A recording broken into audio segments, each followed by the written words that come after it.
Um amor de canal. A intenção era urbanizar a orla da zona oeste do Rio de Janeiro.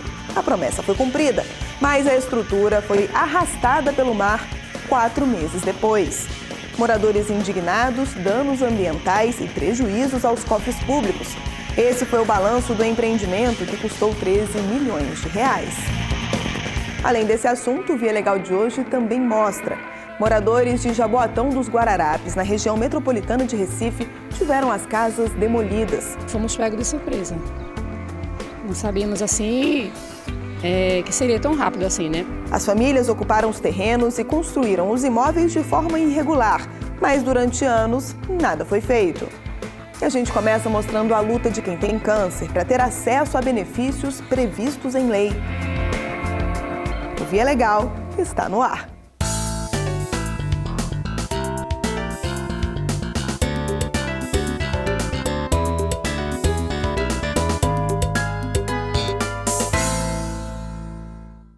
Um número que chama a atenção e não para de crescer. A estimativa é que 580 mil novos casos de câncer sejam registrados em 2015, 4 mil a mais que no ano passado. Além de todo o sofrimento que envolve o tratamento, os pacientes também precisam lidar com o aumento dos gastos. É por isso que a legislação brasileira prevê uma série de benefícios, como, por exemplo, a isenção do imposto de renda. A gente acha que a vida acabou, que você está condenado à morte e assim, a gente fica realmente muito abalada. Sandra descobriu o câncer de mama há 1 ano. Além do medo do futuro, a aposentada conta que precisou conviver com outra preocupação: o aumento dos gastos com o tratamento da doença. O plano de saúde cobriu a cirurgia, mas só de medicamento pós-cirúrgico foram R$ 860. O medicamento que eu tomo, que é para prevenir que não apareçam outros tumores, só o custo dele são R$ 67. Eu tenho que fazer massagem com óleo aqui na mama. Então, assim, são alguns cuidados que a gente tem que ter e alguns medicamentos que a gente tem que tomar que oneram o nosso orçamento, né? E que não são cobertos. Sandra descobriu que o aperto no bolso poderia ser menor. Isso porque o governo dá aos aposentados com doenças graves a isenção do imposto de renda. Além do câncer, tem direito à isenção pessoas com AIDS, esclerose múltipla, cardiopatia grave e Parkinson, por exemplo. Ao todo, 16 doenças graves estão relacionadas na lista que faz parte da Lei 7.713, que disciplina o assunto. O problema é que, no caso das pessoas com câncer aposentadas, o acesso a esse direito vem sendo dificultado pela Receita Federal. A autarquia exige a apresentação de um laudo médico oficial, feito pelo INSS, comprovando a doença a cada 5 anos. Este procurador da Fazenda Nacional, que defende a União nos casos que vão parar na Justiça, explica que a exigência faz parte da legislação. A ideia da legislação é que, se essas doenças podem ser controladas, uma vez curada a pessoa, ela não teria mais direito à isenção. Cabe à pessoa que está enferma demonstrar essa condição. E a partir do momento que ela demonstra a condição, aí é deferido o benefício, dentro do prazo daquele laudo. Se esgotar o prazo do laudo, a pessoa retorna à administração pública demonstrando que ele ainda está nessa situação. E aí a isenção vai ser concedida para um novo prazo. Em Uberlândia, no estado de Minas Gerais, um aposentado portador de câncer teve o pedido de isenção do imposto negado e resolveu procurar a justiça. Na ação, ele questionou a exigência de um laudo médico oficial. Por unanimidade, os desembargadores do Tribunal Regional Federal da Primeira Região decidiram que a doença também pode ser atestada pelo médico de confiança do paciente. No voto, a relatora do caso no TRF disse ainda que o direito à isenção do imposto de renda deve ser garantido a todas as pessoas que têm ou já tiveram a doença, mesmo que não haja reincidência. Por mais que a pessoa ex-portadora do câncer não esteja mais sob os efeitos, nada impede que ela tenha sofrido alguma outra sequela no período de tratamento, na cirurgia, na medicação, que muitas vezes pode fazer com que a doença volte, né? Este médico oncologista defende que o benefício seja válido por toda a vida. Ele afirma que, ao contrário do que previam as estatísticas, tem sido cada vez mais comum casos tardios de reaparecimento da doença. Não há nenhum estudo que mostra que existe uma barreira clara entre menos de 5 anos e mais de 5 anos, né? E a cura definitiva ela só é dada realmente com o passar de muito tempo. A gente tem tido cada vez mais casos de recidivas tardias e isso realmente é algo que impacta bastante na vida do paciente. Sandra, a aposentada que mostramos no início da reportagem, tem conseguido bons resultados com o tratamento da doença, mas sabe que a cura não tem data marcada. Eu acho importantíssimo que se mantivesse, mesmo após os 5 anos, essa isenção. Porque é muito importante para que a gente possa sobreviver com um pouco de dignidade, né?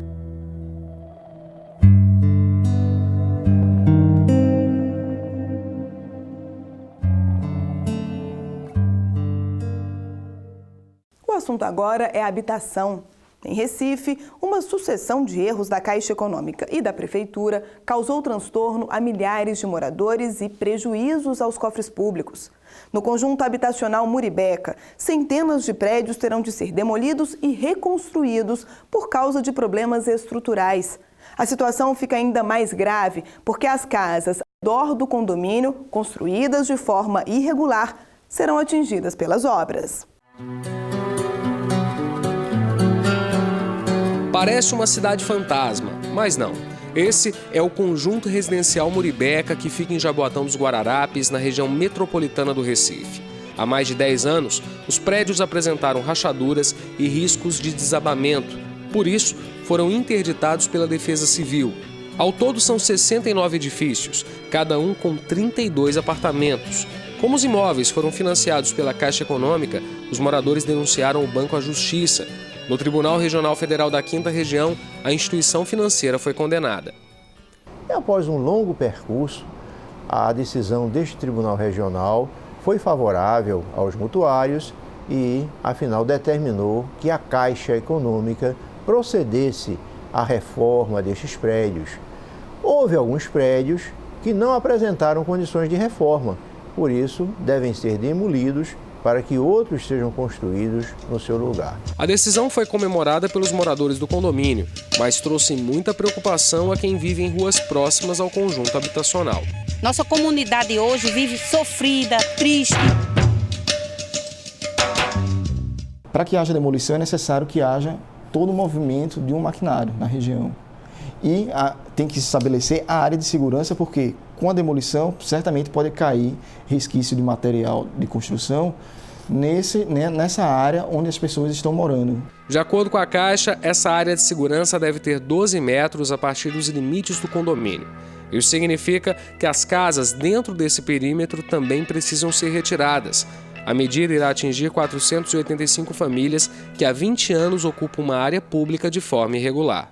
Houve uma omissão, no caso da Prefeitura do Estado, na pessoa da Prefeitura de Jaboatão, que permitiu que essas pessoas morassem lá por décadas, e agora elas vão ter que sair de fato em razão de outro equívoco, né, que é esses conjuntos que foram construídos e que oferecem risco de habitação não só para os moradores, mas para a área do entorno, na medida em que eles vão ter que ser demolidos e reconstruídos. Antes mesmo da demolição dos 2 primeiros blocos do conjunto Muribeca, 6 imóveis do entorno foram derrubados. O espaço fará parte do canteiro de obras e também será usado para o trânsito de tratores. Logo ali ficava a casa de Claudemir. Agora só restam entulhos. Eu trabalhei a vida toda como estufador, teve períodos de eu trabalhar de dia e à noite para construir essa casa, para dar um conforto à minha família e de repente perdi tudo. Essa moradora teve a casa poupada por estafímetro de segurança indicado pelos técnicos. Ela conta que mesmo com a ordem de despejo, a comunidade foi surpreendida. Fomos pegos de surpresa. Não sabíamos assim que seria tão rápido assim, né? Porque estava em jogo. Caixa com prefeitura. Alguém teria que se responsabilizar por essas casas, né? A situação desses moradores do entorno foi levada à Justiça Federal. O Ministério Público pediu que a Prefeitura de Jaboatão dos Guararapes pagasse auxílio moradia a quem perdeu a casa. Na avaliação do desembargador federal que analisou o caso, os órgãos municipais demoraram para tomar providência quanto à ocupação irregular dos terrenos e, por isso, seria preciso conciliar interesses. A decisão determina que a Prefeitura pague uma ajuda de R$ 859 por mês a todas as famílias prejudicadas. Entendi que não deveria suspender os atos de demolição, porque isto viria de encontro ao interesse dos mutuários que objetivavam a reconstrução dos seus prédios. No entanto, também entendi que não deveria jogar ao léu as pessoas, que por tantos anos ocuparam aqueles imóveis, embora de um modo irregular. A ordem já está sendo cumprida pela Prefeitura, que deverá manter o auxílio até a inclusão dos moradores em programas habitacionais do governo federal. Como esse processo pode demorar, o procurador-geral do município explica que outras soluções já estão sendo estudadas. Está sendo discutido na esfera técnica da Prefeitura e com as secretarias também da área social a possibilidade de criação ou de extensão de uma ZEIS, que é o que se chama de Zona Especial de Interesse Social. Nessas zonas especiais de interesse social, há uma flexibilidade maior dos parâmetros urbanísticos. Na prática, significa a doação de terrenos do governo para que os moradores possam reconstruir a vida com dignidade. Possibilidade que traz um pouco de alívio a seu Claudemir. Porque nós estamos enraizados aqui, as crianças tudo aqui, a gente usa o posto médico daqui e aqui é um lugar bom de se morar, de criar os nossos filhos, Nem sempre quem investe tempo e dinheiro em uma formação no exterior consegue tirar proveito do título. É que qualquer diploma ou certificado emitido em outro país precisa ser revalidado no Brasil. O processo é longo e pode ser demorado. Um acordo firmado entre países do Mercosul até prevê um caminho mais fácil, mas a legislação federal mantém a exigência e, de acordo com o entendimento da Justiça, a norma precisa ser respeitada. Melhorar o currículo, ampliar conhecimentos ou até mesmo mudar de área. Há várias razões para cursar uma pós-graduação. Matemática, se você quiser seguir uma carreira, por exemplo, ter uma carreira de sucesso, você tem que ir para a parte acadêmica. As pesquisas que eu já tenho, eu quero dar continuidade a elas, então por isso, vou continuar num mestrado, uma pós-graduação, um doutorado. Todas as informações têm que estar ali colocadas de forma clara e eficiente. No caso do professor Júlio, que há 12 anos dá aulas nesta instituição em Caraguatatuba, no litoral norte de São Paulo, a aposta foi num mestrado em educação. Ele escolheu estudar em Assunção, no Paraguai, por causa das vantagens econômicas. O investimento fora do país saiu mais baixo em comparação a cursos oferecidos no Brasil. Mesmo considerando as passagens, hotel, o custo da própria universidade, em função dos custos internos aqui, realmente foi muito vantajoso. Depois de 2 anos, Júlio concluiu o mestrado pela Universidade Autônoma de Assunção. Mas aí veio a surpresa. O Instituto Federal de Educação, Ciência e Tecnologia de São Paulo, onde ele dá aulas, alegou que o servidor público não poderia ser promovido, porque o diploma estrangeiro não tinha validade no Brasil.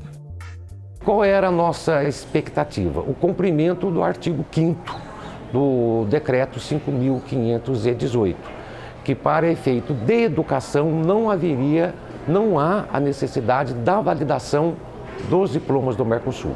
Para outro efeito, sim. Júlio se refere ao acordo firmado entre os países do Mercosul que permite a validação automática do diploma para casos de docência e pesquisa. Com base nesse argumento, ele entrou com uma ação na Justiça Federal de Caraguatatuba para ter direito à promoção. A lei é bem específica no sentido de que não precisa haver a revalidação do diploma para a finalidade de docência. Então, esse foi o ponto central do mandado de segurança. Mas tanto em primeira instância quanto aqui em São Paulo, no Tribunal Regional Federal, o pedido foi negado. Apesar dessa vantagem prevista entre países do Mercosul, a Lei de Diretrizes e Bases da Educação exige que qualquer título de graduação e pós-graduação emitido no exterior seja revalidado em universidades brasileiras. Na avaliação do desembargador que analisou o caso, o professor Júlio deveria ter seguido o caminho previsto na lei federal. Após ele conseguir o diploma de mestre, lá no caso no Paraguai, esse diploma deveria ser trazido para uma universidade brasileira que possa fazer a avaliação, a auditagem desse documento, desse título estrangeiro e, com isso, aprovar essa titulação que ele conseguiu no exterior. A Universidade de São Paulo, eleita a melhor instituição de ensino da América Latina, recebeu no ano passado 335 pedidos de análise de pós-graduação no exterior. Até agora, 58% dos diplomas estrangeiros foram revalidados. Segundo o secretário-geral da USP, o processo precisa atender às exigências da comissão da própria universidade. Você tem que analisar se o curso que o aluno ou a aluna fez no exterior tem uma equivalência com os nossos cursos, com as nossas titulações, no tocante às disciplinas cursadas, no tocante, por exemplo, à carga horária, ou então em relação ao tipo de estágio, de prática que é feita, né? Porque o reconhecimento não é automático. Hoje existem no Brasil cerca de 20 mil pedidos de revalidação de diplomas que aguardam análise das universidades. As críticas ao modelo atual são tão frequentes que uma associação foi criada para defender os interesses de profissionais que estudaram no exterior. De acordo com o presidente Vicente Celestino, uma proposta de mudanças nas regras tramita no Congresso Nacional.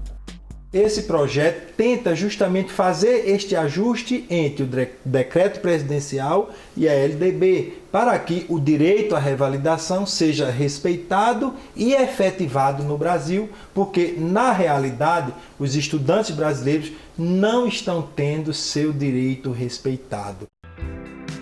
Enquanto não há mudanças na lei federal, é preciso ficar atento às normas de revalidação e levar em conta a qualidade dos cursos, antes de investir em uma formação no exterior.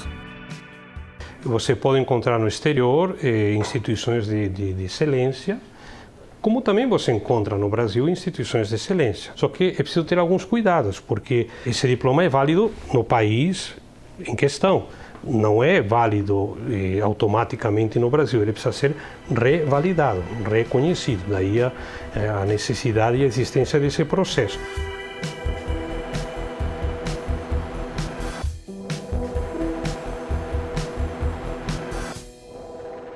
No próximo bloco, a estrutura construída pela Prefeitura do Rio de Janeiro desaba 4 meses depois da inauguração. E ainda, o esforço para garantir a preservação deste imóvel no Rio Grande do Sul. Eu volto já. De quem deve ser a responsabilidade por cuidar de um patrimônio que conta a história do país?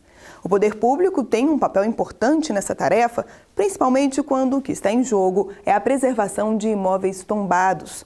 Em Novo Hamburgo, no Rio Grande do Sul, uma casa construída por imigrantes alemães terá de sofrer uma intervenção urgente. Caso contrário, ela pode desabar. Olhando as ruas e casas, nem parece uma cidade brasileira. Mas apesar da arquitetura europeia, estamos em Novo Hamburgo, a 40 quilômetros de Porto Alegre. Novo Hamburgo nasceu aqui a partir de 1824, com a chegada dos primeiros imigrantes alemães, né? E recentemente, então em maio desse ano, todo o centro histórico foi tombado como patrimônio histórico nacional. A partir daí foi iniciado um trabalho de recuperação dos imóveis, mas nem todos receberam esse cuidado especial. Uma delas é esta casa, de 140 anos. Ela foi construída em 1873 pelo filho do alemão João Pedro Schmidt, considerado o fundador da cidade. O imóvel faz parte do Centro Histórico de Novo Hamburgo, berço da colonização alemã no município.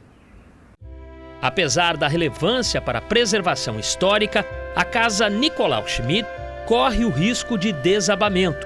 Todas as janelas estão danificadas e boa parte do telhado já caiu.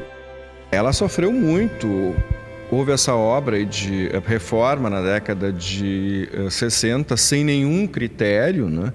Numa época em que não se falava de tombamento de Hamburgo Velho, muito menos de preservação de patrimônio histórico, né? Diante do abandono, o Ministério Público Federal decidiu entrar na justiça contra o município, o Instituto do Patrimônio Histórico e Artístico Nacional e a Fundação Ernesto Frederico Scheffel, curadora do imóvel. Se quer que sejam feitas reformas emergenciais também para evitar dano às pessoas que circulam pela região. Existe um risco de desabamento, então o objetivo da ação também é preservar a integridade e a segurança das pessoas. Em primeira instância, a Justiça Federal determinou que fossem realizadas obras emergenciais para a recuperação da casa e ainda fixou multa diária de R$1.000 em caso de descumprimento da decisão. A Prefeitura de Novo Hamburgo recorreu ao Tribunal Regional Federal da 4ª Região. Os desembargadores entenderam que o principal responsável pela reforma da casa é o município, que chegou a elaborar um cronograma de obras. Só que até agora o projeto não saiu do papel. Diante desse descumprimento, resta ao Ministério Público entrar com uma execução provisória dessa liminar, que foi confirmada pelo tribunal, apenas alterados os prazos para cumprimento, para que eles realizem essas reformas emergenciais. A falta de cuidado com o patrimônio público já foi mostrada aqui no Via Legal. Há 4 anos, uma reportagem revelou a situação de outra casa, também no centro histórico de Novo Hamburgo. A passagem de ônibus e caminhões pelo local afetou a estrutura da construção e fez o TRF da 4ª Região proibir o trânsito pesado no bairro. Na época, conversamos com a superintendente do IPHAN no Rio Grande do Sul. Não existe uma outra casa Schmidt-Presser para ser preservada, ela é única para a memória do Brasil inteiro, ela é muito importante para todos nós, né? E meios de transporte, existem muitas alternativas. O que muitos esperam é que essa e todas as construções que ajudam a contar a história da cidade sejam definitivamente preservadas. Vai ser mais um polo de cultura para a cidade e para a região, né? E vai ficar um belíssimo prédio e que vai ter uso, principalmente, né? Então, vão ser salas de aula, vão ser espaços para confraternização, para divulgação de outros artistas, para divulgação da obra do Scheffel também. Então, vai ser um espaço de usos múltiplos que ainda falta na cidade.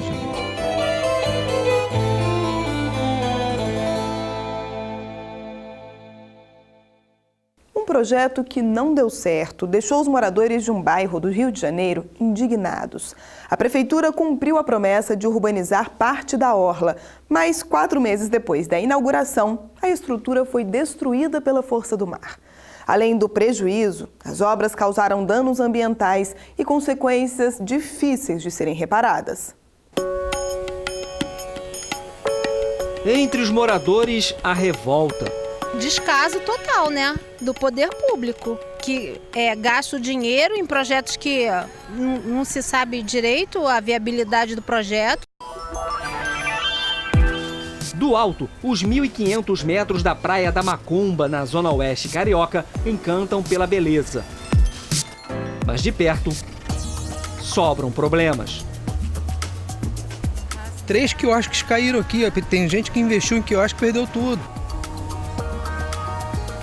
Estas fotos tiradas por um morador mostram como era a praia até 2004. Uma longa faixa de areia se estendia até o muro das casas. Na época, a Prefeitura do Rio tirou do papel o projeto de urbanização da orla. Construiu uma pista de asfalto compartilhada para veículos e bicicletas com calçadão e novos quiosques. O Eco Orla custou 13 milhões de reais. Mas não demorou muito para que todo o trabalho acabasse destruído. A força das ondas, durante as primeiras ressacas, logo depois da inauguração da nova orla, primeiro atingiu o muro de contenção que deveria proteger as estruturas. E em seguida chegou ao calçadão. O Ministério Público Federal decidiu entrar na Justiça com uma ação civil pública questionando as intervenções, que, de acordo com os procuradores, teriam sido mal planejadas. O Conselho Regional de Engenharia e Arquitetura foi chamado para fazer uma vistoria técnica e constatou uma série de erros no projeto. Canagé Vilhena chegou a fazer 2 desenhos para explicar melhor a principal falha: não levar em consideração a influência das marés. A água entrava por baixo da cinta de concreto, retirando aos poucos a areia que dava sustentação à calçada.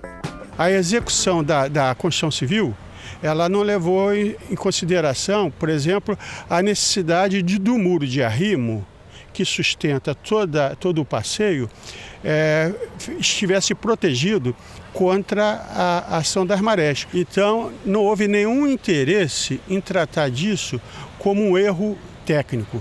Se tratou como se fosse um acidente da natureza, né? Isso é muito grave. A falha provocou primeiro o desabamento dos quiosques. A madeira do deck caiu em seguida. No lugar da estrutura de lazer, várias crateras ocuparam o calçadão. Mesmo sob protestos, a prefeitura decidiu salvar o projeto. Pedras de até 2 toneladas foram colocadas para tentar conter o avanço do mar, além de estacas de aço com 8 metros de profundidade. Mas as providências não tiveram efeito. Hoje, sem nenhuma barreira natural ou artificial, a areia avança em direção às casas, dando mais trabalho aos garis, que todo dia têm de limpar o caminho. A semana passada, aqui estava cheio de areia de encalhar um caminhão aqui. As denúncias contra a prefeitura foram julgadas pela Justiça Federal, que condenou o município a recuperar toda a orla. Em 2 meses, um estudo de impacto ambiental deverá ser apresentado, assim como um projeto para a recomposição das áreas de preservação permanente. O poder público em específico possui o chamado poder de polícia.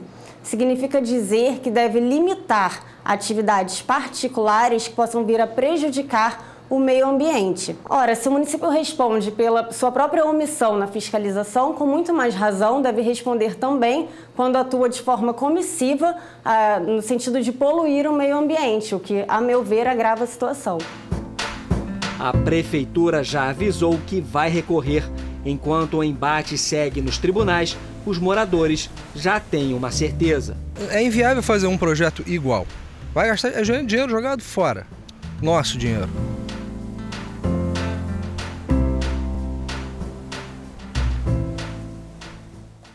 O Via Legal fica por aqui.